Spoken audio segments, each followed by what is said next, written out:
match, we're going to be joined by the representatives of Dare Rising and 07. Gentlemen, welcome to the face-off. We have Aggressor and Meadowhawk. Now, we won't ask you the question of the day, seeing as you guys are fighting to prove what the answer to that will be. So I'll let Rock start this one off with Aggressor. All right, well, Aggressor, you guys are here. You're one match away from claiming your second trip to the live finals. What have you guys done to prepare for today? What does this match mean to you? It means a lot. Going to LAN is always a very good thing, especially now we're sponsored. You kind of have to go. And practice, lots of practice every day. Lots of thinking about what 07's going to do, trying to counter them and stuff like that. All right, fair enough. All right, well, I'll jump over to Meadowhawk, actually. Meadow, what is that a shrine to J-Smooth? Yeah, is that a shrine to J-Smooth? Yes, dearly departed, we're gathered here tonight to celebrate the life that was this great guy, J-Smooth. It wasn't that long ago that he left us, but he came back to us like the prodigal son. So everyone can, keep their fingers crossed and hope he might return, although I'm not sure if there's enough footage for a third retirement montage video. I've written him some words. You feel free to read those now, sir. Feel free. Goodbye, Jay Smooth. It seems to me that you lived your life like a candle in the wind, never fading with the sunset when the rain set in. And your footsteps will always fall here in the WGLNA halls. Your candles burned out long before your legend ever will. Your candles burned out long before your legend ever will. Can everyone now please bow their heads? In Serb's name we pray, our Father, who art in a hellcat, in Jesus be thy name. Thy king mouse come, thy will be done, because WTF German bias. Amen. Give us this day our daily doubles, and forgive us our TKs as we forgive those who TK us. And lead us not into capping, but kill all. For thine is world of tanks. We battle for glory forever and ever. Amen. Amen. Peace out to you, Jay Smooth. I'm not religious. I told the guys I wouldn't cry. It's okay. It's okay. We're all friends here. Let's get the F's going in Twitch chat for J-Smooth. All right, guys. Aggressor, I'll give you the final word on that one. Hopefully you put more effort into your practice than that. Good luck. All right. Fighting words, gentlemen, we will see you on the battlefield. Thank you so much for joining us on the face-off. And I'm gonna need a minute after that one. So beautiful. That was actually really well done. I thought a tear in my eye. I thought he was gonna end it there, but he went for the long form of the prayer, and that really threw me off. That was a curveball because he gave that one pause, and I thought he was gonna go for it. He went with the long form, the full version. Yeah, but then we heard Aggressor, though, say, I hope you put more effort into your practice because they're going to need it tonight. I mean, that's a fair point. If they spent more time working on that poem or that prayer than they did working on their practice, they'll be in trouble. But 07 always is the underestimated team, aren't they? Well, and that's what happened last season against M60s.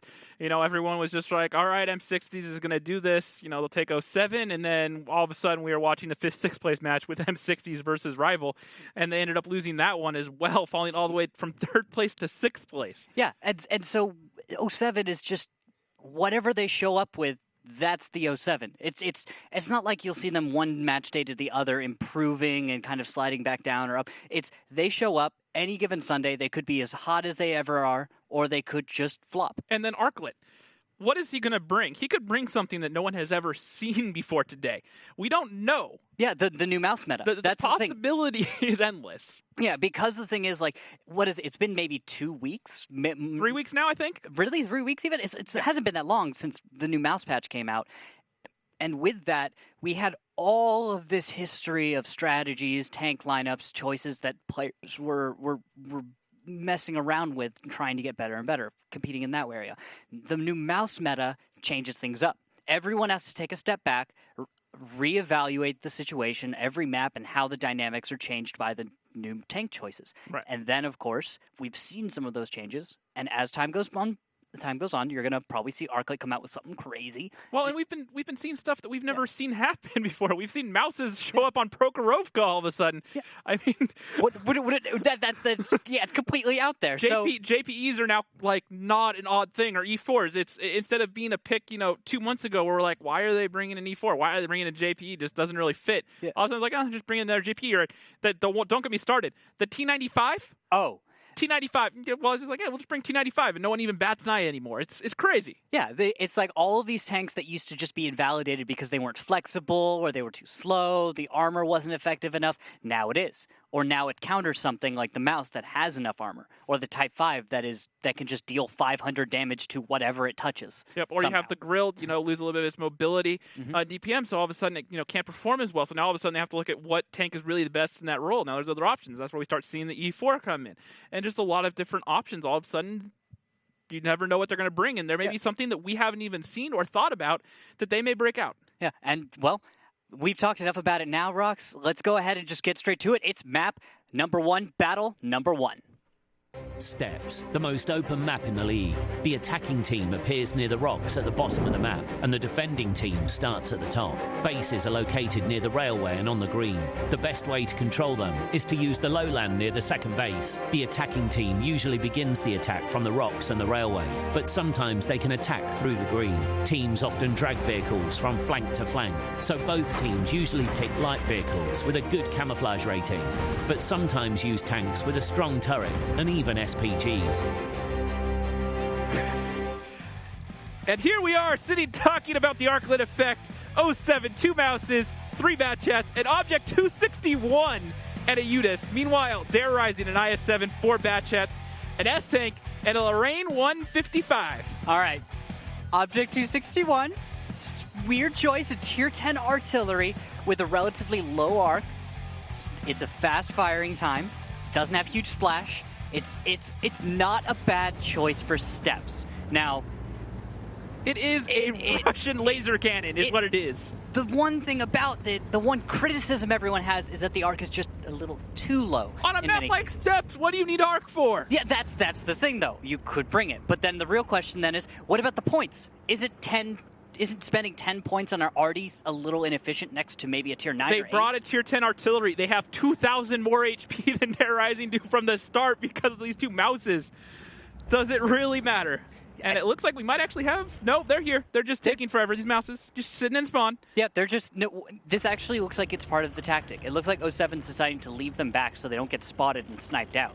Because look at it. With the Lorraine and with the S-Tank, here's what I'm thinking. I'm thinking Dare's approach is likely, let's spot some of the Mouse. We need to deal enough damage so that they're whittled down and we can make our attack. If not, if you try to attack the number 1 cap, the northwest cap, and you're not really...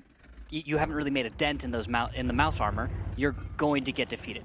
There's too many hit points. They can roll up and over the hill when it gets later in the battle, reset cap, and it's over. Right? You just won't have time to get all the kills that you need in the traditional approach to steps, which is go to the west, slow play it, see if you can snipe a few things here and there, catch something out, force a...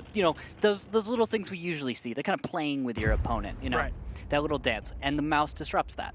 Yeah, and the other thing you have to remember, though, is these Mouses have to stay unspotted and low for a long time. They do not want to get spotted too early because Dare do have a Lorraine 155, and while it's not a tier 10 artillery, it's still artillery. It can still chip away at those Mouses and do a sizable amount of damage if given enough time to work. Yeah, and especially if he can get play counter arty, maybe hit a bat chat here or there, some of that's where he'll be super effective.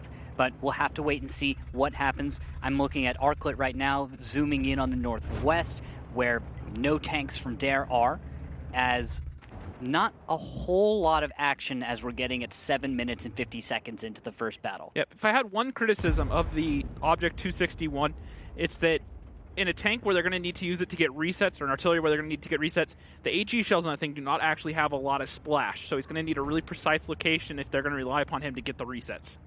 All right. And you know what, Rox? Let's take a moment, and while we've got this lull, I want to know what's going on in Dare's head. So we're going to take a listen in with Dare, see what's going on.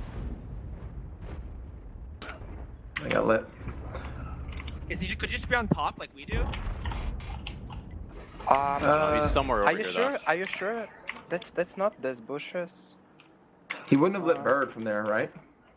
No, I've been shooting through those bushes every once in a while. I'm gonna shoot the ones behind the building in a second. I think you might be on top like we do.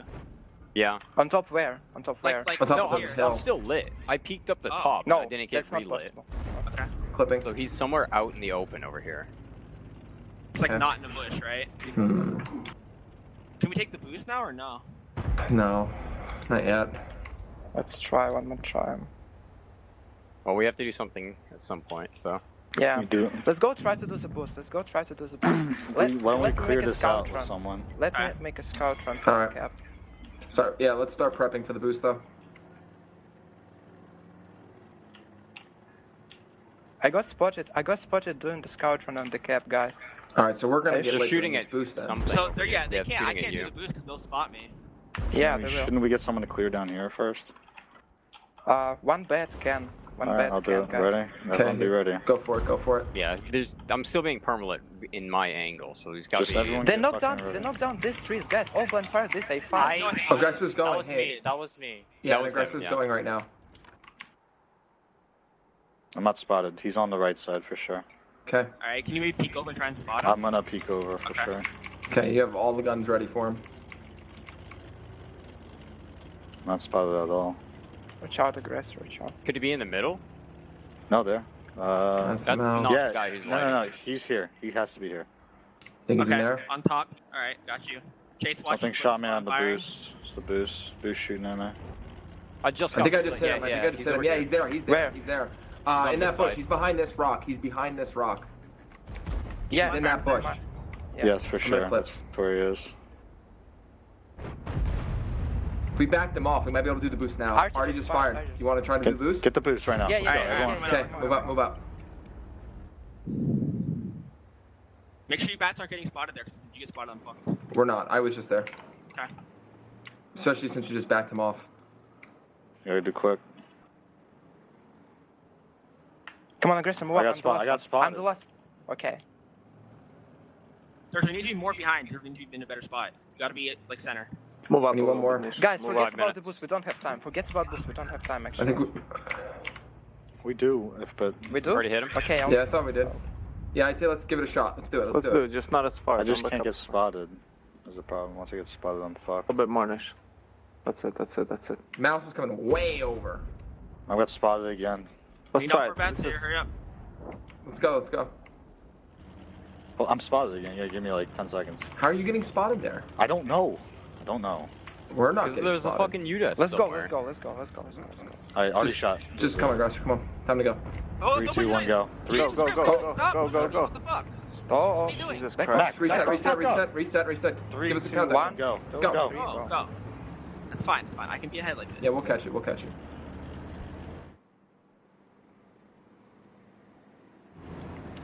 Feels bad. One more, Fuck. one more, one Yeah, more. let's try it again. Try it again. 3 minutes. 4 dude. minutes. Fuck. We can't. 4 I don't have minutes. time for shit. I mean, we can't kill him. We're gonna have to play cap, so we're gonna Yeah. have to make him come Yeah. up. What do we want to do? Try it again. First Yep, get the hurry. boost, then try to play for a cab, but they have two mice. Let's go. Oh my Aggressor. god. Come on, aggressor. I know, I know, I know. Countdown. 3, 2, 1, go. Already fired?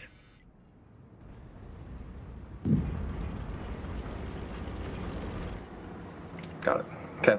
Let's You go. don't Now have we have to. shots? I7. I think Reloading. you have to move up to the ball. Actually, I'm Can we probably make gonna a die for it, but I can go. can we make a scout run through the cap because we have to get two on? Sure, I can. Like, you want And me now to it's go? you. All right, you're going. I'm in the bowl. Yeah, two on. Fuck, I'm spotted.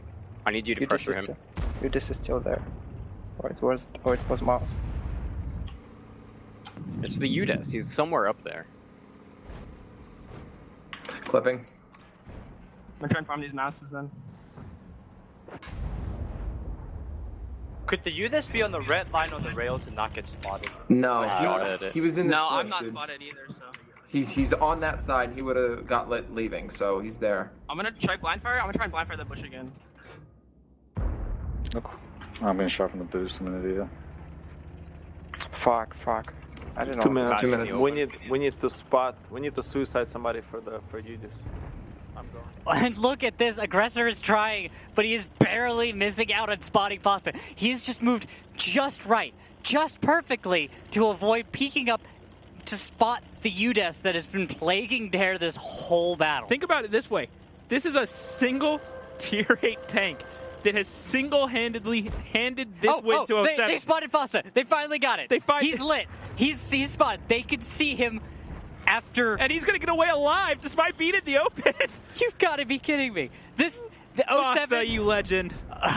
So cheeky. It's worked, though. There's 1 minute and 30 seconds left. The two mouse, they have too many hit points. Bat chats are almost completely healthy. They're a strong hold. Good start by 07. And now Chase Potato is going to get onto Cap in that artillery, but he's already going to go down. He gets shot by Warbander. And now this is looking great for 07 to start off with a strong win.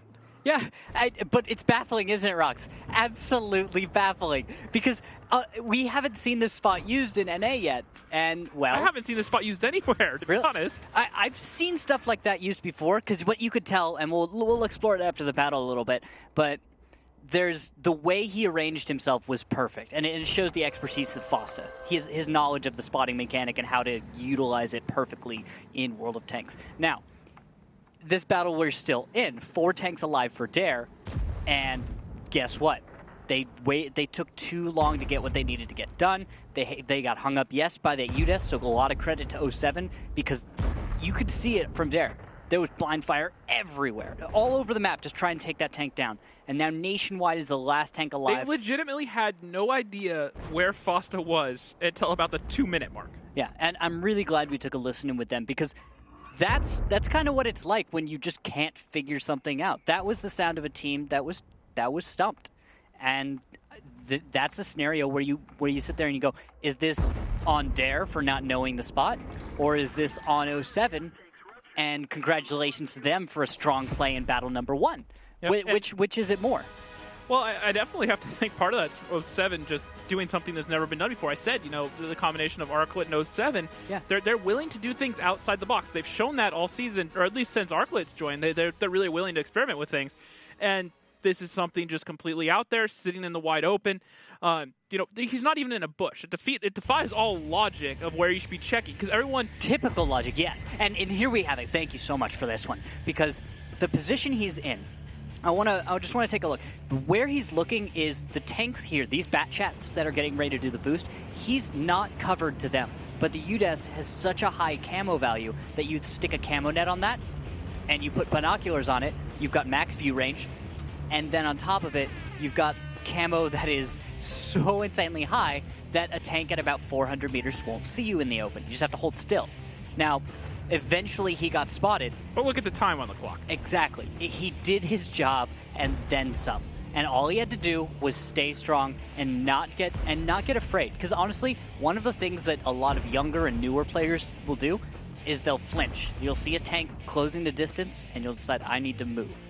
But guess what? Fosta stayed still, and he wasn't spotted by Aggressor at about 300 meters. And Nationwide, despite getting up onto that boost late, was able to put up a good amount of damage, especially into those mosses, doing 3,200 damage. And then Arclit in that 261, almost 3,000 damage and 2 kills. Warbander, top fantasy point score, 407 that round, 88 fantasy points. On to the second page, even though he did no damage and sat in one spot the whole game, Fosta got 45 fantasy points. And the way to look at it is he essentially traded his whole tank and doing nothing outside of spotting for 8 minutes of game time. Yeah. That was one tier 8 that simply took 8 minutes off the clock for Dare Rising. 10 times out of 10, every team's going to take that trade. Yeah. We're going to give you a tier 8 for 8 free minutes. Absolutely. Exactly. It's the value is there. You may not have dealt any damage, but what you did is you spotted tanks so that your allies could deal damage from a safe distance. And it works out. Combining spotting and an artillery piece like the 261, you can pump out a high volume of fire. The 261 is flexible, meaning if you have to move to weird positions, or even leave a portion of the map and flex around, you've got that option. And now, I actually kind of agree with that 261 choice now. I feel like with a reasonable lineup, especially including Mouse, a lot of armor, hit points to, kind of take the edge off of the hit point loss and the armor loss from bringing a 261. Although that won't matter this time, Rocks. And look at these lineups. Dare Rising, 6 Bat Chats and an IS-3, 07, a 113, 3 Bat Chats, an S-Tank, a WZ-111, and Arclet once again going with a high-tier artillery, except this time the Tier 9 American arty, the M5355. Also a solid choice. High arc, decent rate of fire. The splash is, I'd say, satisfactory. About the same as the 261, if not just a little bit higher. I think it's a little higher. The 261's always been known for relatively small splash. But the biggest difference between these two is the M53 has the full turret traverse. I believe it's around 120 degrees, where the Object 261 only has about 60 degrees of traverse in front. This is true. The thing about the 261 is you pick a direction and you shoot lasers in that direction. The nice part is, of course, that if you need to shift position in the 261, you can do it. But with the M5355, you can plant that tank somewhere, and he can leave it there the entire battle, and reasonably, he might never get out of that third-person satellite view. He could stay there the entire battle, and that wouldn't be a problem. Yeah, now, not saying that you necessarily want to do it in that thing. You can. You have to remember that moving positions in artillery, opening up new angles, is very important as well. Oh, look at this. Durgel taking an aggressive, and this is risky, a move right up the mid-road. With him is Bird, and now My Little Putin will be joining him as well. This is a strong play a lot of teams will take to really throw their opponent off early. And in this case, what they're going to be doing is pinning down Fosta in the Bat Chat. Fosta is now pinned. He can't really leave safely. He's going to have to take quite a bit of damage. And look at that. Arclet getting a one-shot onto Bird. That hurts. Dare's just lost one of their top tanks in all of a sudden. It just happens out of nowhere. And that's why you bring that M5355, because a 261 might be able to land a shot like this, but not as well as an M5355 will be able to just land that shot Randall, on top of a Bat Chat. Randall. What? 07 upset M60's last playoffs. We're seeing. They came in as the 6th seed and beat the Quad M60's. And Durgel, he's in trouble. He's about to go down, and he does. Fosta picks up the kill. And now this is 2 tanks down for Dare. They've started battle number 2 on. Are we sure that 07 are the 6th seed? Did we mix up do we have the teams right?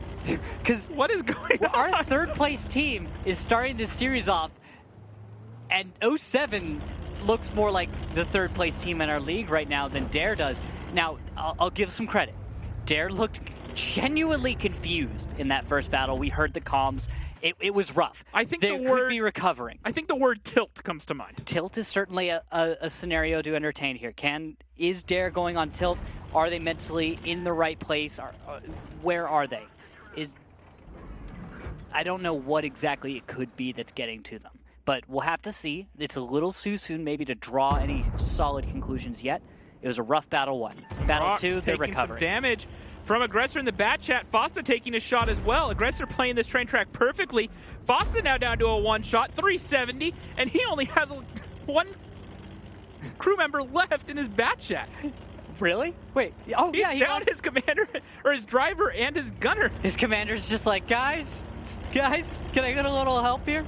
He's like one of our observers, operating some CG, flying a camera, doing all that, getting replays. Shout out to our observers. Doing a billion things at once. And good thing, be a happy place to be right now. Although good thing is their crews are maxed out. But remember, when you lose, Chase Potato just went down as well. That was the IS-3. And something to remember is when you lose crew members in the Bat Chat, that affects your reload time because it's an autoloader. Yep, every single crew member has some kind of an effect there, and so it is a rough start for Dare. This is already over in my eyes. Nationwide's got some hit points. Aggressor's reasonably healthy. Master Putin, though, is limping across the battlefield now. And 07 has every tank alive. Okay, let's put it this way. We're going to go into one of 07's best maps next, on Mines. Dare Rising have struggled in this map, including the overtime loss to Eclipse on Mines. Let's say at worst, that's a 1-1 right now. It's a 3-1 series. The last 2 maps are Muravanka and Ruinberg. Even if those go 1-1, that's going to hand 07 the win. that's going to send Dare Rising home, as it were. They're not going to come to the finals. It's going to be 07 coming to the live finals for their second time. Yeah, that's why it's important that off of this assumed what's going to be a loss. This is assuming we don't see an amazing delay, because the last chance for Dare here is to delay for 5 whole minutes and then somehow keep that going the entire time and not lose all of their tanks. So that's the only option they've got. It's something that can be done, unreasonable though, because it's probably not going to happen. And then I think I saw Arclet just threw one out there against Aggressor, but didn't quite get the kill. Close. Well, luckily, because Aggressor only has 69 HP left. And here we go. Stack. 07 knows it's over. They've decided they're going to throw all their tanks onto Cap now. And you got Antipan, Tomatoes, Warbander, and now Arclet. All just sitting waiting. Is Arclet going to lob one out there? Probably. He's got a few seconds, but he might not actually have time to fire before the battle is over. Because in just now, Cap's finished. Out. And that's it. That's GG. That's battle number 2 going to 07. 2 in a row, Rocks, to start this series to 07. The first battle, they used a never-before-seen passive spotting position. Some great scouting work showing why Fosta, the leader of that team, knows his stuff and is just a solid scout. Combine that with Arclet and the Artie landing shells left and right. Well, speaking of Arclet, he's going to be... What? He's going to be top on 07's damage for the second game in a row in that Tier 9 artillery. There we go. This is the one of the classic kind of play styles that we haven't seen as effective in a long time. And that is utilizing your scouting mixed with a strong Artie player, use everyone else to hold the line, right? This is something that people got away from a long time ago. And that was because of the weakening of scouting. Now, with some of the new tanks that have come in, a few of those changes, we're starting to see Artie come back in that sense. And I like that Arclet's bringing back artillery and making it work, as opposed to normally where it was kind of just a nuisance. Yeah, and look at Makos putting up huge points, 2,000 damage, as well as getting the cap points, 113 fantasy points. But Arclet, 2,700 damage, 1 kill, 55 fantasy points so far. Nationwide, once again, top performer for Dare Rising, but not enough. And even Aggressor putting up 2,000 damage. But this is where it really speaks right here is Chase Potato, the tier 8, doing 1 shot of damage, and then 3 Batchettes, all with goose eggs. Yeah, and that shows that Dare didn't really have any vision. And by that I mean the spotting mechanics of Other World than of the Tanks. fact they drove down the middle of the road with no scout out in front and drove straight into the tanks of 07, yeah. Yeah, and then of course solid Artie connection early on. If that had missed, actually, just kind of like to theory craft a little bit. Had the artillery shell that connected early on and got the kill onto Bird, had that not connected and killed him, there's a decent chance that they were still down to tier 10 at that point. That was the second tier 10 down. Was it? Yeah. Who was the first? I believe it was Milo Putin got picked off, or one of the Batchettes drove in first and took a lot of damage. No, that was the Artie that died first. The Artie kill was the first kill, I think. Yeah. Okay. Yeah, and so I may have it backwards, but I think that was the second kill. You know what? Not a big deal. But Either way, they died. Had that not connected, Dare had the option to then aggress the middle road, take some control, and then actually get their win. Had they not done that, had they just stayed back and sat around, the same thing probably would have happened. But I think that's enough for battle number 2, because I want to see what Dare's going to be able to bring as they need to come back as we go into battle number 3. Mines, a small summertime map with lots of hills, rocks and other cover. The teams start the battle in the usual locations, but the base locations are different. One is located in the bottom part of the village, and the other one is in the water. One of the key objectives is the center hill. That's why the teams will often select fast vehicles and tanks with strong turrets for cover. And here we go into battle number 3, Dare Rising, 3 Mouses, 2 Batchats, an E4, and Chase Potato in the M40-43. Meanwhile, 07 and 113, 3 Mouses, 2 Batchats, and Fosta bringing the Rheinmetall Scorpion G. All right. Not a common choice there, but we've seen it before, and I think we can both agree that it's a solid tank, decent mobility. It's a lethal tier 8. It has a very potent gun on it. Camo value is pretty good, and it's very mobile. I've heard you compare that gun to another gun we've seen. It is the gun off the Rheinmetall, off the tier 8, the Borsig. It's the same gun. It's just on a different chassis. The Waffle Tiger. Yeah, the tier 8. It's just taking it off, putting it onto a Panther chassis. There you go. Put it on a Panther chassis, moves a little bit better. A little higher profile as well, and also the gun depression that you see from it isn't bad. Yep. Just have to worry about the fact that it's a little soft. Yeah, well, Just- so just is a the smidge. tier 8. Yeah. And luckily for Dare Rising, they have the M4043 to take pot shots at it with, so anything in the same postcode should do a significant amount of damage to him. Yeah, that's the one thing about this that I see as a counter, is if we see that spotted. Now, Arclit is lit. He is spotted. And Dare, with Chase Potato, they do have the option to try and take some fire over there. So if Fosta gets himself spotted, Chase Potato's already lined up and ready to go to take him out. And look at Aggressor sitting here in base up on the high ground, up on Pride Rock, as you will, just sitting here taking shots towards the island at Arclit. Actually, I want to see, what does he got? I don't think he has binos or camo net or anything. He's just doing this because he knows that he's safe. He's not really going to get spotted. But actually, Rockstar, what's going on in the middle with the 3 mouse from 07 there? Is that they're taking the hill. You've got actual mouse taking the hill. This is blind mice pushing up and taking the hill. And Arclit takes another shot. Oh, Arclit, yeah, that's most of his hit points right there, 854. Over half. The Fosta in the Scorpion G has been lit. So but now Makos and Andy Pans are going to make the push, but Makos gets caught out in front, and he goes down to Aggressor. Out in the open, too And high. now Andy Pans takes 1,000, 1,500. He has to burn his kit. He doesn't have the out. Oh, and he's down. That's 2 down for 07 on attack. This is a chance for Dare to make something happen. But remember those mouse on the hill? They're still there. They can still deal damage. And of all the tanks right now that could bring back a match where it is, I think I should give the mouse a chance. Because you know what? Good armor angling, good positioning. Chase Potato, if he manages to miss a few crucial shells, 07 has a chance in this. Not quite over, but it certainly is heavily in favor of Dare, with 12,000 versus 11,000 hit points. But Fosta taking a huge hit there. Look at all the things that are going wrong for 07 in this game. Their 2 batchets are already dead. They don't have an artillery. They don't have any flexibility. They don't have anything able to open up new angles. So I really don't see much of a way in for this. And Fosta taking more damage. That's a good point, Rox. I think you just made the point that I totally looked over, which is lack of mobility and scouting opportunities. The mouse can try to do all they want. They can angle all day, every day. But they don't have the mobility to take a position, which is what you have to do on mines. Current positions of 07 are quite risky if they want to move forward, evidenced by the loss of the 2 batchets earlier. They have to go into an open spot. It's very risky. You take a lot of damage for it. But you know what? Half the time it works out, Rox. But the other half, just like we saw here with Dare, you lose 2 tier 8s. And then if you don't have any other batchets, no other scouting, nothing like that, you're pretty much done. Unless you can find a way in. But I don't know. There's a lot of time left, Rox, but options are running thin. Chase Potato might go for the double shot, and he gets 700 onto Major Issues. Doesn't get any splash onto Warbander, though. And this is looking very good early on for Dare.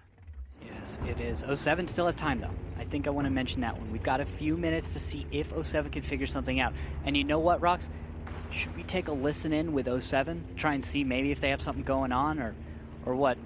No? Not feeling it?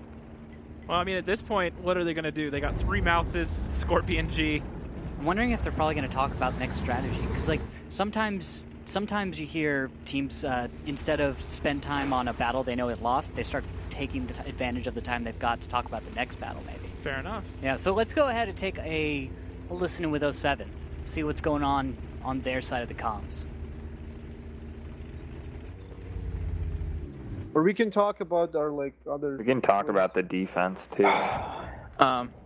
Is anyone confused on it? It's a Type 5 instead of a mouse. The Type 5's to spook him from the boost. But... Oh, where is it from? Yeah, G1. It's here. Okay. Straight ahead where Mako's wreck is. It's probably behind it. No, he's not there. He bounced 3 of me. Are you looking at the sketch, Foster? I can be.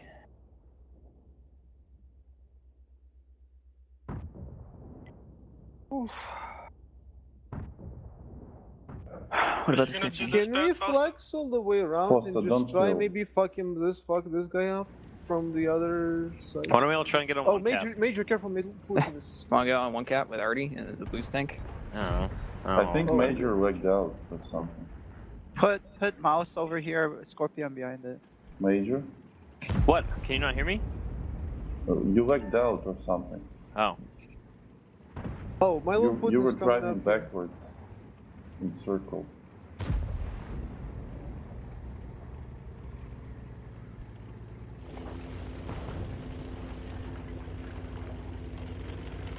Stay focused, guys. We take the D on this and we're sitting pretty. Yeah, this is probably our least, the hardest side to attack from. It's not like Runeberger Murder or Cakewalks. But you should, if we win the rest of our defenses, we're good. Oh. So stay focused.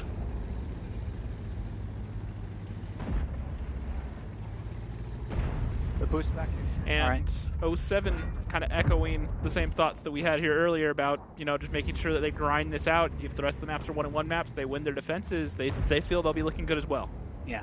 You can tell that they're focused. They've still got their heads in the game. They know that this one's probably over. They just have to, stay focused. And you heard what a lot of teams are talking about, what's going through their minds when a battle is wrapping up. When you know it's over, it's not worth it to dwell, right? You can maybe a little criticism, some thoughts, but get past it. Yeah, absolutely. And now, as this last battle wraps up, let's go ahead and check in with our social correspondent once again, Alex.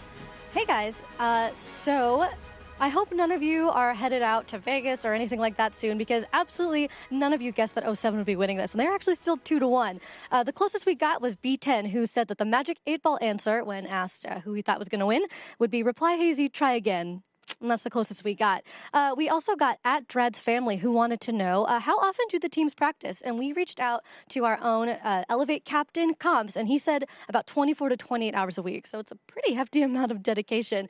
But with that, let's get right back into it and see what happens next, guys. Thank you so much, Alex. That was wonderful. I actually, he'd never broken down hours like that for me. So well, if you think there about you go. If you think about it, it depends on the week, but probably 3 to 4 hours a night, give or take, depending on the length of the scrim, how many maps they want to go over, how many rounds. You figure probably 3 to 4 nights outside of match days. You include match days. The hours total up pretty quickly. Yeah, and you know what? For many players, it's been a full-time job before. You wake up in the morning, you start off by reviewing some replays. Go over your mistakes, your opponent's strengths, try and figure out strats. In the afternoon, maybe sit down, strat talk, and then in the evening, sit down for a scrim or two as you practice. Yeah, well, I even remember the old high voltage guys when they were still around. They were waking up on their Saturday mornings and they were scrimming 8-pack teams, and then they were taking naps in the afternoon and then waking up and scrimming teams at night. So, they have to get the practice in where they can, not just against the American teams, but all the international teams as well. Yeah, and very often you'll even throw a scrim in right before your match of the day, just to get warmed up. Now, let's look at this battle one more time a little bit and just say 07 made some mistakes. They took some risks, but Dare just had a solid defense. The cover fires were good. They were looking at the right places at the right time. 07 walked into it. I think it was a simple situation where the strats lined up for Dare to play much better, and they didn't fail. And Durgel in that E4 putting up 3,400 damage, 1 kill, 82 fantasy points. MacTap actually making a strong showing for the first time tonight. And who didn't make a strong showing is going to be Arklet, only doing 12 fantasy points, no damage. Fossa and Makos, 3 players from 07 just got wiped out. That was the thing about the Scorpion, is I really was hoping it was going to play better. But I'm not going to throw this at the Scorpion or the choice there. I think that altogether just 07 crumbled in that battle. So they've got to rally. It sounded like on comms they were able to before. And as we get into battle number 4, Rockstar, the lineups look like we've got 2 mouse for either side. Dare's going to bring 3 Bat Chats, a TVP 5051, and Chase Potato in that M4043 again. And 07, 2 mouses, a Type 5, 2 Bat Chats, a WZ, and Makos bringing the T95. Okay, so the T95 is becoming a more and more popular pick, also known as the Doom Turtle to many longer players of the game. It used to be the slowest tank that there was. 14 kilometers an hour speed max. And it used to be just about impenetrable at the height of its day. It's starting to make a comeback because of the effectiveness of the armor combined with a slight mobility buff that it received. Went up from 14 kilometers an hour to 20, so definitely, and it reaches that top speed very quickly now, so it can get around, get up hills. So it's not quite a liability. However, as we saw in some of the previous match days, it still can be caught out, especially with these faster, more mobile tanks like the Batchat. Absolutely. And look at this early on in the battle. Master Putin going to a risky, yet I like seeing this opening scout run. Fosta takes 349, and Swipple is spotted as well. Good start for Dare. This sets 07 in a reactive stance. I also note artillery. Swipple taking 1,000.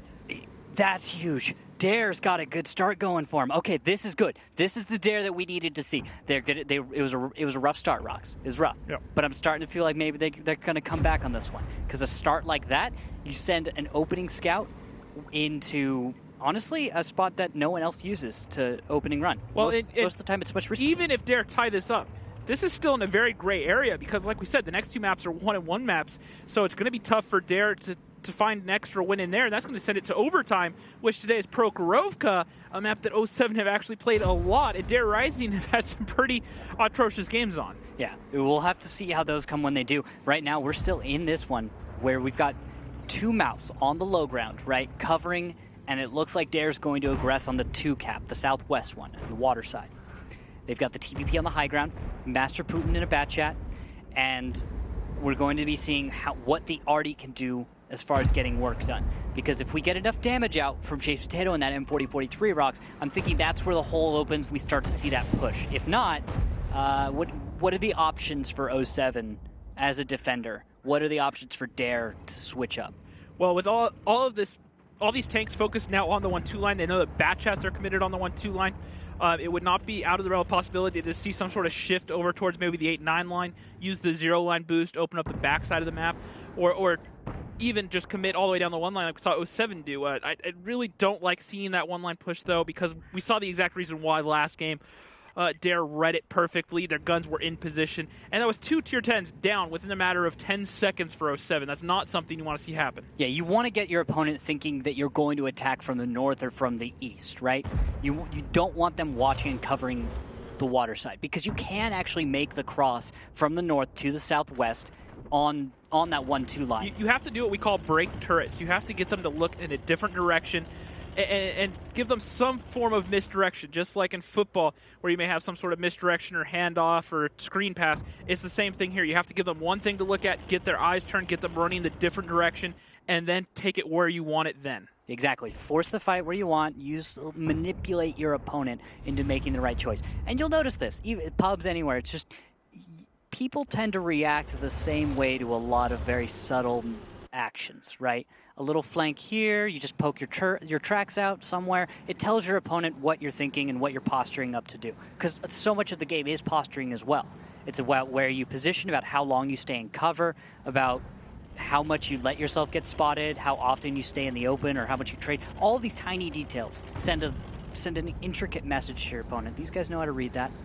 And they're trying to play that as much as they can off of each other. And they're trying to get Swipple down, and Chase Potato looking for a shot. And he's actually going to shift over towards A4, it looks like, take a blind shot at the bush.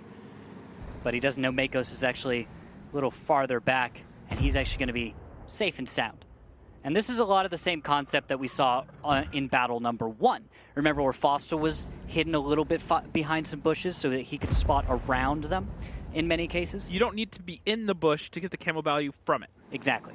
But if you're too far behind the bush, you actually can't spot very well through it. So something to note is you can actually create kind of temporary walls by distancing yourself from one of a fallen tree or a bush and then reapproaching it a little bit. Now, they've changed up the way camo works many times, and there's some subtleties and a little bit of nuance to it. But Swipple is in trouble. Sorry to cut you off. Go for it. Chase Potato's eyeballing this. Swipple's down to 209. Splash damage is more than enough to kill him, especially if Swipple makes the wrong choice. The wrong moment. Chase Potato just holding his shot just for a second longer. Yeah, if Swipple decides to shift his position a little bit... Oh, this is tense. This is on a knife's edge right now. Swipple just sitting here. Chase Potato holding the shot. Waiting for something. The Mouses are going to start to push up.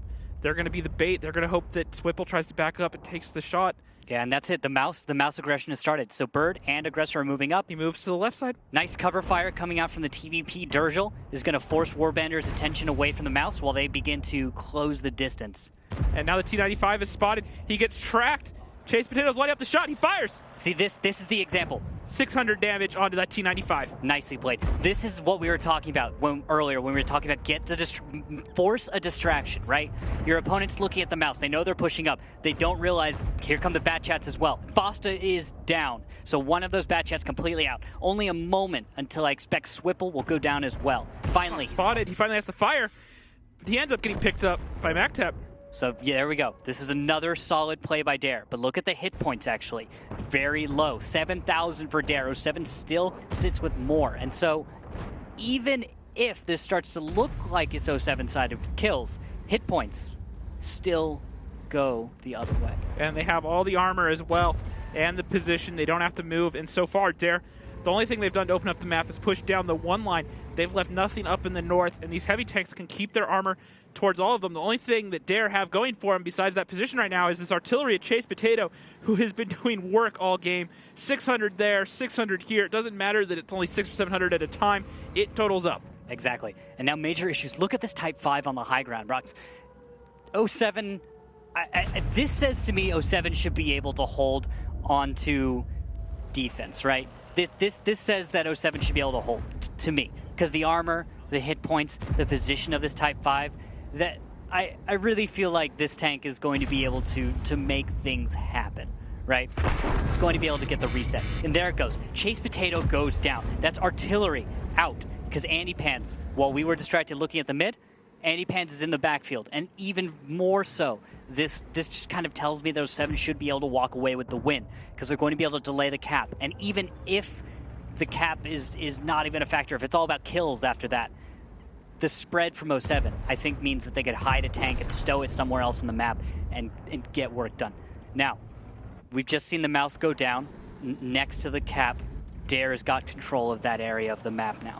But with the T95 of Mako's Rocks, is he going to be able to stop the cap? Is he going to be able to defend and spot this position without necessarily getting torn apart? I feel like that's a mute point to make at this point because Dare aren't showing any intent of going towards that cap. They're pushing forward, and they're pushing into the gun of Arclet, who actually puts the shot into the rock.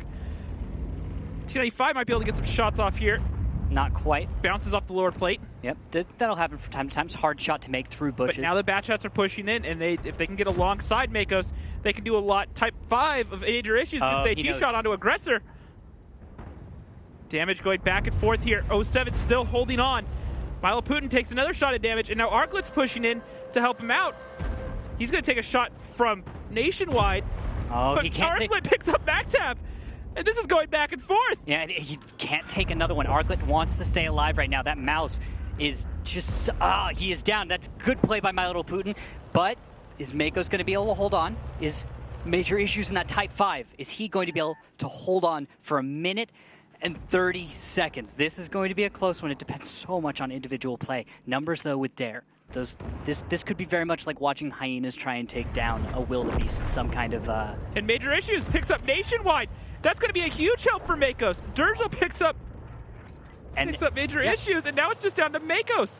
And he needs to get a kill. He needs to kill Aggressor fast. And fast is a very relative term, excuse me here, Rox. It is the T95, but he needs to get this kill. If he cannot, he's going to get outflanked by Durzel and My Little Putin, and it's going to be that much harder. Otherwise, there might be a chance that, Makos can make something happen. Now, Makos is tracked. I don't think he has a kit. Do not think he has a kit. He won't be able to deal with this. And there, Aggressor, he's going to go down. Makos gets it, but now Milo Putin can get around him. He has the mobility, and the TVP is going to join in as well. Makos trying to get spun around. TVP finds a shot onto his back, gets one shot onto his side, and Durzel picks up the kill, tying the series up 2-2. That was so close. There were a few moments it could have gone either way. Just one bounce, one misplay, and it's all over for Dare, but they managed to do it. And, okay, so this is tied up. We're now, it's a close series. We're right there, 2-2. Yeah, well, Chase Potato was an absolute monster that game, using that artillery, putting up a lot of damage. Those that have been around for a while know Chase Potato. They've seen him around. For those that don't, we have a special little piece prepared for you. My favorite class is mainly artillery because I can sit back and delete people. That's how I help my teammates win games. And whenever you have a top-down view on everything, basically you can tell your team where to go or how to play and all that kind of stuff. It's really helpful sometimes. Chase Potato deletes no nick, no skill. But deleting people is probably the most fun part of that class. Second favorite class is light tanks because that's what I play mostly. Spotting range and camo is really helpful for 7v7. And a big shot from Hoppus onto Chase Potato. Chase is going to be feeling that one in the morning. favorite moment of the season has to be the first round robin against Eclipse, playing against Master People in Ghost Town, the last second reset to get that win. I don't think I've ever heard my team yell that much before, and I think that's my favorite part during this season. I told Mac, man, I need you to kill him.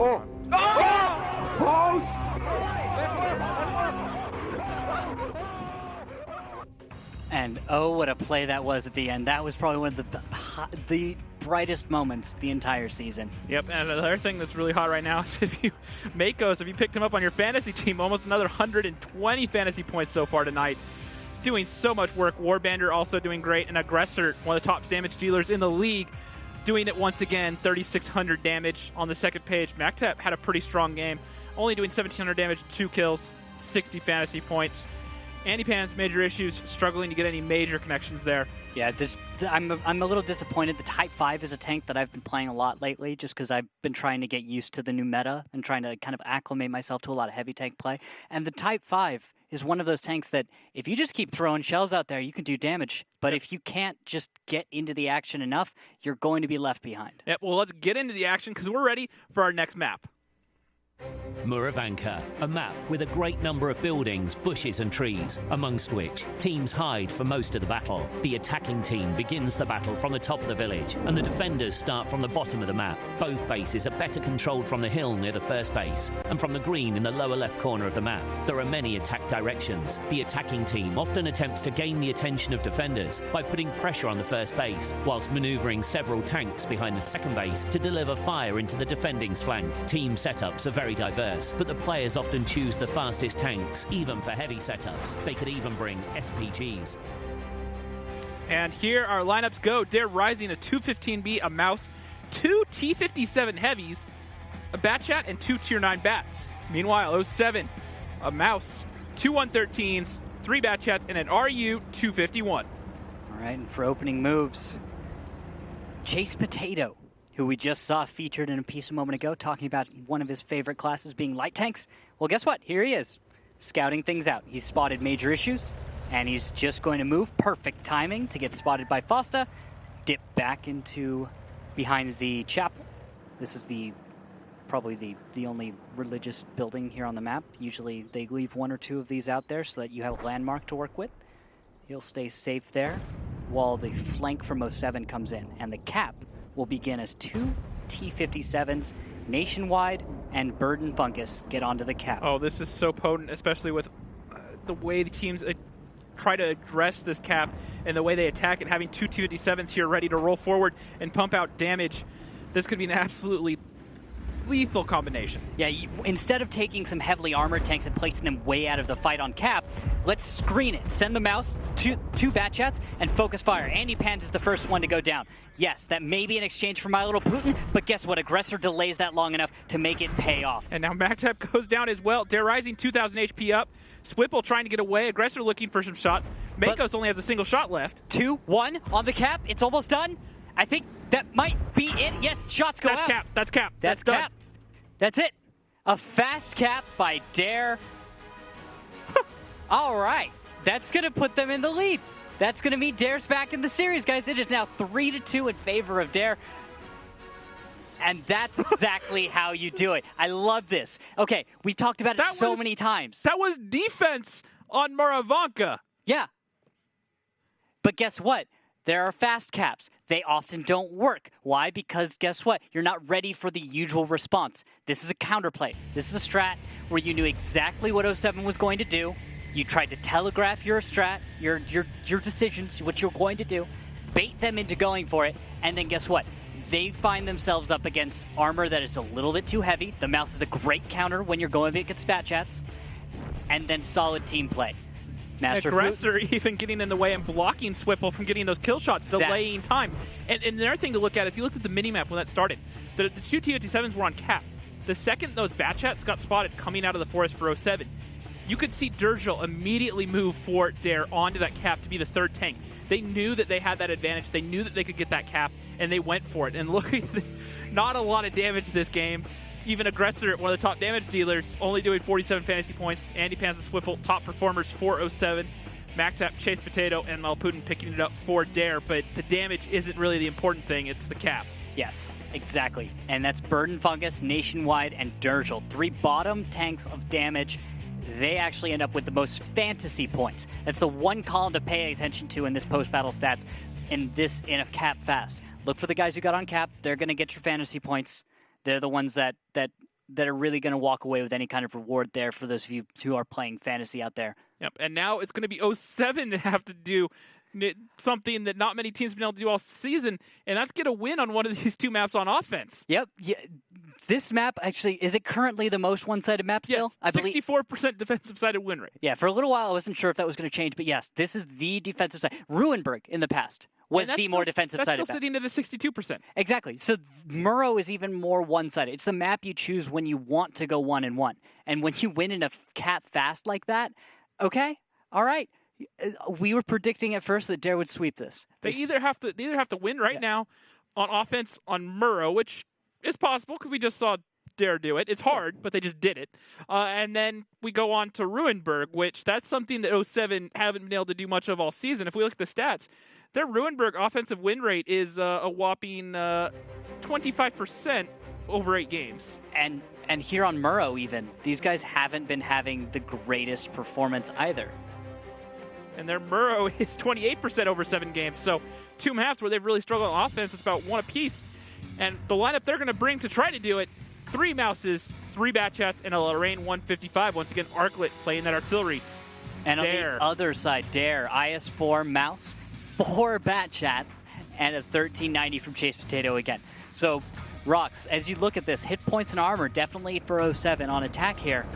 Mobility goes in favor of Dare. And with an artillery on top of that, 07's looking like they're going to play a very slow, long attack on the west side is really what this looks like to me. They certainly could. They just need to be careful not to get disjointed. When you have 3 Mouses like that, that's 3 tanks that are your anchors plus artillery. So those 3 Batchats, the whole time, Dare are going to know exactly where those Mouses are. So if they find those Batchats, because they have the edge in the light tanks between the 4 Batchats and the 1390, if they see a single Batchat off by itself away from those Mouses, they will not hesitate to Wolfpack after it, go chase it down and kill, because even if the other 2 Batchats are somewhere behind them in the background, they still have a 3-on-5. They're still going to take that every chance they can. Exactly, and we're going to go ahead and listen in with 07 on attack, see what's going through their minds and what the formula for success will be here. As well, let's go ahead and head straight into that listening with 07. This is like the standard strat where they have mouse can be here, ES4 can be here, and then the bats is gonna. I need some info, guys. We're not going anywhere with this. Do you want the mouse to come up closer and spot? Let's push it. Let's get 1 mouse up. Yeah. Yeah, I'm gonna do it. The other mouse take the ridge then. You want Swivel up on the ridge then too? Yeah, Swivel shift to the ridge. It should be fine.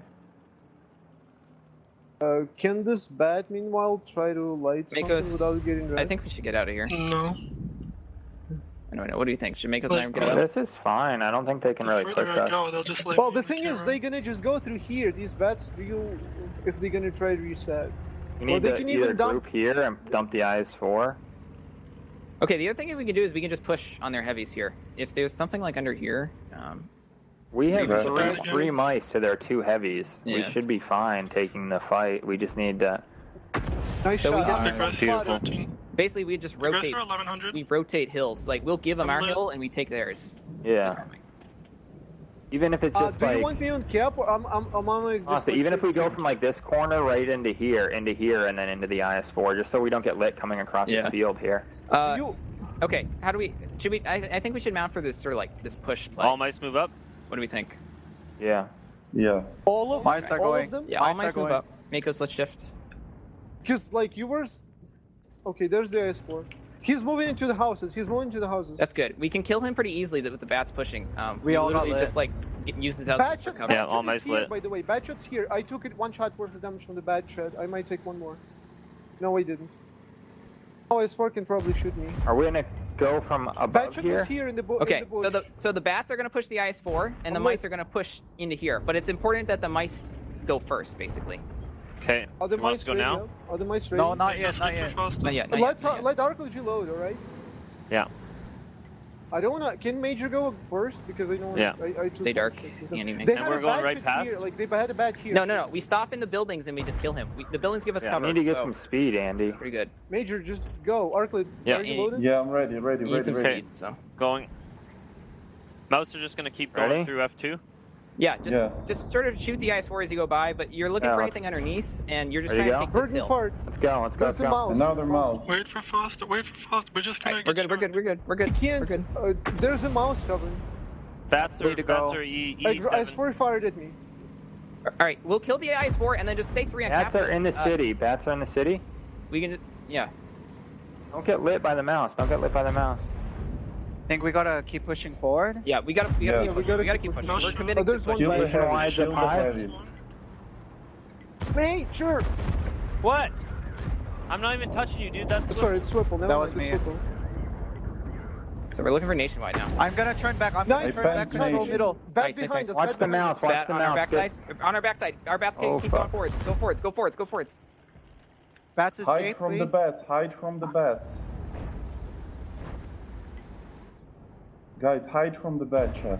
So our mice need to Yeah. sort of actually go on their bats, basically. Like my 90 little. is I at know. me. We need to This get that mouse house, is though. still I'm shooting gonna us. die Durgel now. we have to let Durgel keep farming, basically. That's the thing. Guys, you're surrounded. Mr. You have to Portman. push somewhere. We have to push over and away from Push Durgel. Nine over. is They behind. put them. Oh, Make us Arc's as 2. And there we go. 07 goes for a risky attack, not having a lot of options with their lineup versus the more flexible and swift-moving Dare lineup. And, well, it starts to fall flat on his face as well. All of the bat But chats. this isn't over yet because these 3 mouses still have more HP. Oh, you were saying? Yeah, well, that's all gone. Just too many angles opened up by these bat chats.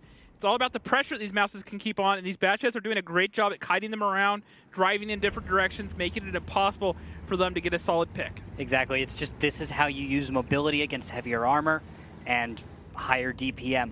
Yes, these mouse in a straight face-on-face fight with the current Dare lineup could possibly focus fire their way to victory, but you still just have too many guns on the battlefield. And 07, you could hear it. They had an idea about what to do, but they had to improvise. This wasn't the planned attack they wanted to go for. The lineup from Dare with that IS-4, with the mouse, and with more mobility as well was just, I think it was too much, Rox. I think that's where this really didn't work out. Well, what could 07 have even tried to do? The biggest thing there was the mouses weren't in a position to deal with the bat chats. They were there to push around. They expected the mouse or one of the heavy tanks to be directly in front of them on the 3 line, but the mouse from Dare being over at G1 kind of threw a wrench into their plans. If the mouses had stayed towards the high ground and the bat chats had carried the momentum, they might have been able to do it. But still, even 3 bat chats against 1 mouse, that's a tall task with the current state of the mouse trying to kill him. And then because they'd wasted so many shots on the IS-4, they didn't have enough left for the bat chat. Yeah, and that's going to be it right there.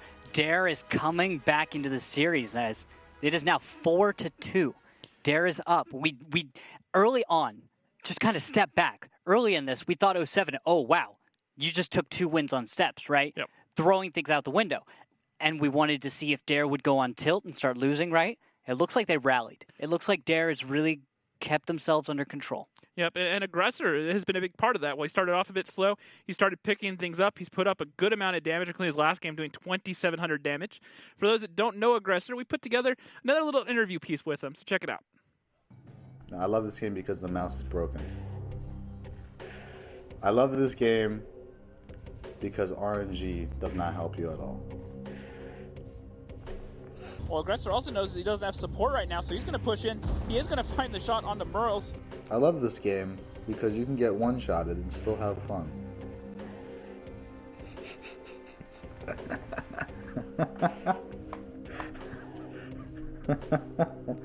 Gets the connection and takes him down. A great shot there from Aggressor. Not an easy shot in that D100. I actually was in a clan called Tesla, and there was a person called Diddles, and he wanted to make a team, and I was like very interested in it because I never actually heard of the WGLNA or the league at all during that time. So I tried it out and got completely destroyed. was miserable. But and then I ran into this guy named Halo. He was a good friend of mine, Mark. And then we made Lamp in 2015. Go Lamp. And looking at the damage here, Durgel in that mouse, 4K damage, 100 fantasy points. And then Aggressor, who we just saw in that interview, 2,700 damage, 3 kills, 72 fantasy points. Yep, My Little Putin after that, and Nationwide showing why the Bat Chats of Dare know exactly what to do when presented with their ideal scenario, which is plenty of prey to come pick off. And on the second page, you can see it right there. Swipple, Fosta, and Andy Pants, they didn't get all of their shells off. They didn't get to be as effective as they wanted to be. And that's 07 dropping it. Now, where we are right now, 07 must win the next 2 battles in order to have any chance of going to the finals. One more win by Dare, it's match point, and they will walk away with a victory. Let's see what happens as we go into our last and final map. Runeberg, a mixed type map. The defending team starts the battle on the green, and the attacking team starts at the centre square of the town. Bases are located quite far from each other. Both bases are better controlled from the village when playing a heavy setup. It's better to attack the first base through the top direction with the help of several well-armoured heavy tanks. For the attack on the second base, it's better to use a more mobile setup and either play through the centre or split forces. In general, the map is not easy to play on. Teams often use blind shots and risky shifting of the forces from one flank to another. And now what could be 07's last match of the season, they're going to be facing off against Dare. And with lineups like this, Rox, break it down for me. What do you see? A Mouse, 2 215Bs, a 50B, an STRV 103B, a Bat Chat, and an M4043, an odd choice on Ruinberg. Meanwhile, 07, who have to attack, they have to do one of the hardest things to do in this league. Win an offense on Ruinberg right now to keep their playoff hopes alive. They're bringing 2 Mouses, 2 Type 5s, an STRV 103B of their own, a Bat Chat, and Fosta playing that AMX 1390. And Fosta has already moved out into a passive position. This shows just more of 07's preparation by choosing, let's go to cheeky off-color spots where most of our opponents will not expect us to be. But whether or not this is going to pay off at all is the big question. And on my screen, I'm seeing Swipple and Major Issues spotted, both Type 5s. Out in the open, spotted by Aggressor, a little blind fire out there to see, hey, how you doing? See if they can force some heads down. And that's going to actually allow Arclet and Warbender in the Mouse to move a little farther ahead without being spotted. So I believe Dare still doesn't know where the Mouse is. R407. Blind fire, though, hits Warbender. I mean, throwing out there, slow enough tanks, might catch something. The artillery, not something we see a whole lot, but it is a great tool to reset the cap on this map, especially when you leave them up at A0. It can be a liability when teams play the north, though, because if they can take that A6 village, there's not a whole lot of places for that artillery to go. And Swipple gets caught out in the open by the S-Tank and the Mouse. He has to burn his... over half his HP. He had to burn his kit right there early on. And a Type 5. This is such a healthy tank. It's already taken so much damage, but a little bounce right there.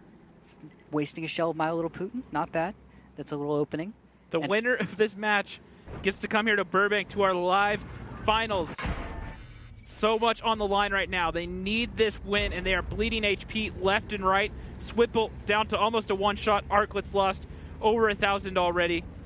They have found a little bit of damage onto the 215B and 50B of Dare Rising. Oh, and Fosta's lit. The reset comes in. That cheeky play is not going to work out any longer. But Aggressor, look at him. He's taking a lot of damage. Type 5 could need a massive connection. Yep, and that's exactly why you want the Type 5 on this battlefield. High profile, he can sneak shells right over that hill. Now look at this. We're going to take the artillery view of Chase Potato. This is the uncommon choice. Is he going to be able to make something happen? And he gets it blind. What? Onto Andy Pass. He couldn't see him at all. Just throws one out there, and you know what? Just see. Just shoot. I don't even know. Okay, moving on. That's what it is. Dare is taking the lead. 11,000 hit points, 9,000. Chase Potato, you dirty, dirty man. I think this is about to be it. This is about to be the win for Dare unless 07 can find a miracle. And yes, Aggressor is going to keep bouncing some shells there. Finally connection to the Warbender. And I'm not seeing an option. 07 is not rallying to the cause. They're not able to find an opening or push the objective at all. This is just the clock is ticking. Another shot out, only 200 but that's going to be plenty for Burton to come in here and help clean this up. Foster, though, chiming in, trying to get some shots onto Burton. And this is not looking good for 07. Their playoff hopes are being crushed right now before our very eyes. Yeah, Dare has really rallied in this series, Rocks. They've started rough. It did not look good at all. In fact, there was even just mass confusion, you could even call it, in battle number 1. But once you get to battle number 2, then everything turned around battle 3. And right now, Dare is looking to be able to clean this one up, take the win against 07. They started off 2-0 down. We worried if Tilt was going to creep in. We worried if this was going to be a problem, and now they have won 5 straight games. Yeah, that's the kind of comeback that you want to see from a team that's going to make it to our season finals. And they've managed to do this with a margin that I think is respectable, because Dare needed to prove something today. They needed to prove that even though they're third place, they have higher aspirations. They needed to prove that they had some grit, that they could stick in a tough match, that they could claw one out. Exactly, and that they're better than what we've seen them as. Because they've been jumping around in the standings all season, Rocks. They've performed well on one day, and then looked like a totally different team, disorganized even on some others. And what we need to see from a team that's going to win our season finals is that consistency. And here it is. Here is the start. Can they stay consistent from here on out? Dare Rising are 449 HP away from claiming their spot here in Burbank on April 8th. They will take on Eclipse. And what a way they did it. 07 put up one heck of a fight. It's only a few kills now, and it should be all over. Makos looks for one, but doesn't find it. Nationwide sneaks it in. That's going to be it. 5-2. Dare wins over 07. What a series that won. They just won 5 straight rounds, guys. 5 straight rounds. Yep. Starting off 2-0 down to come back, to get the win, to secure their spot here in Burbank, California. What a journey. Yep. They'll be joining us at the finals April 8th. And actually, let's take a moment actually and say 07 deserves respect here. They started a series off that they were not expected to get wins on in steps. They took that 1-2 away from Dare, showing that they weren't just a pushover team. They were really going to be a tough fight for Dare. But guess what? Dare rallied. They did not lose focus and hope.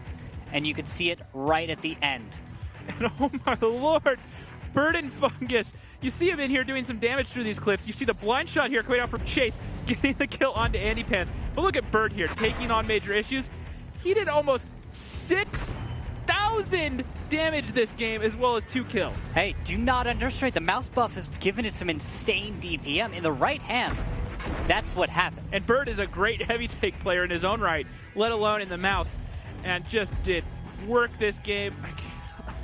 Cannot believe it, right? I want to see how many fantasy points that translates into, because he got some resets in there as well. 116 fantasy points, 5,800 damage, 2 kills.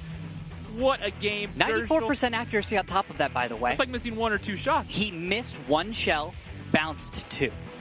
And that's bad. And reasonably, out of 16 shells fired total, that's good. That's really good. So if you picked him up today, you're a winner. Yep, no, he did some huge work. Bird's one of the picks that I've gone to so often. Opted not to run him today, though, and I kind of regret it. I'm so sorry, Rockstar. You'll have maybe better luck next time. Maybe better luck next match. But look at these post-match stats right now, and you'll see that Durgel was one of the top picks today, one of the top performers in the match. He didn't necessarily put up the top total damage, but he did put up top fantasy points right there. And you'll see that Aggressor, someone we focus on as well, has done that. Yep, and Milo Putin, 338. And now let's go ahead and take a look at our playoff picture as it stands right now. Yeah, if you're going to be seeing it, 07 Gaming is out, Dare Rising moves on. It's a real simple bracket, guys, and you'll see Eclipse versus Dare will be at our finals, Top Tier versus Aquatic, which is going to be coming up next. That one will go off to face against Elevate. Yep, and now once again, we already touched with our correspondent a little bit earlier. Well, let's go ahead and talk to her once again, get an update from her. Hey, thanks, guys. Congrats to Dare Rising. We're really looking forward to having you guys here on April 8th. It's going to be amazing. Before we get back into all that stuff, we've got some Twitter questions. At Tweet Time wants to know what's going to be the best swag at the finals, and the answer to that is shirts signed by pro players, Ute, and Chieftain, which is kind of like a once-in-a-lifetime great memorabilia item. And then we've got Zero Projects with the hard-hitting questions wanting to know, what products does Meadowhawk use for his golden locks? And the answer he let us know was Tresemme shampoo and conditioner. So nice to know that your heroes still use drugstore products. And now we're going straight into an interview with Aggressor, if you guys want to take that away. Thank you so much, Alex. Aggressor will be joining us here on the broadcast. Thank you, sir, for hopping on up. I think we have him on the line right now, sir. Aggressor, can you hear me? Yes. Oh, Hello? fantastic. So that was a rough start, Aggressor. What went on? I want to start off with that. So the Artie, we thought we knew where the Utis was, but we didn't. And that kind of ruined our plans for that. So they played really well with that positional. It seemed like that alone just threw you guys off. Like understandably, everything hinges around finding him, but it seemed like that really got to you guys to start the series. Well, because we couldn't find him, the timings were off for us, and that put us further and further and further back. And once we got to the 2-minute mark, we finally got the boost up, and then we spotted him at like 1 minute, and we were like, well, we can't do anything now. Game over. And then battle number 2, it again a bad start for you guys. Really rough that Artie kill right off the bat. You know, we kind of knew. I saw it coming, but that's what happens. Yeah. Sometimes you get a bad game. I feel you. All right, Aggressor. So at what moment was it? Was it someone that said something? Was it a play that you guys made? At what point did you guys start making things click, and what point did you guys turn that battle around? When we got that 7-0 on, what was it, the first Mines game, when we beat them with no deaths, that definitely, I think, turned the game around right there. Do you think that stopped 07's momentum there? Because it felt like they certainly started with an advantage over you guys in that sense. I mean, I can't speak for them, but usually when a team gets 7-0, it's not a very good feeling, and I'm sure that influenced their decision-making. Also, the fact that they weren't bringing Artie was really helping us out. Really? You think that, go on, sir, actually. Tell us, what do you think would happen if they'd done that? Well, if you bring Artie, you can't play Cap you can still play Cap, but you have to play, you have to counter the Artie in a sense. So you have to get a guy on the boost and mines to blind fire the Artie, so you can actually cap with the mice. Because, that's the whole idea of that strat. And you get the mice low. Yeah, thanks for the insight, Aggressor. And actually, overall, final question. What do you think of this match, and what do you think this says that you're ready for the finals? I mean, definitely going to practice a lot more. There's a lot of stuff we screwed up on. Games were closer than I wanted. We're definitely going to practice. I can't underestimate anyone, you know? All right. Well, again, I wanted to say this one again. Congratulations, Aggressor. And we look forward to seeing you here at the finals. Any final words before we let you go? I hope you guys are all watching the playoffs and following it, and hope I get to meet some of you guys in the LAN. All right. Well, thank you so much for joining us here. Aggressor, I'll let you get back to celebrating with your team. It's been an absolute pleasure. Thank you. You guys have a good one. Bye. All right. And what a match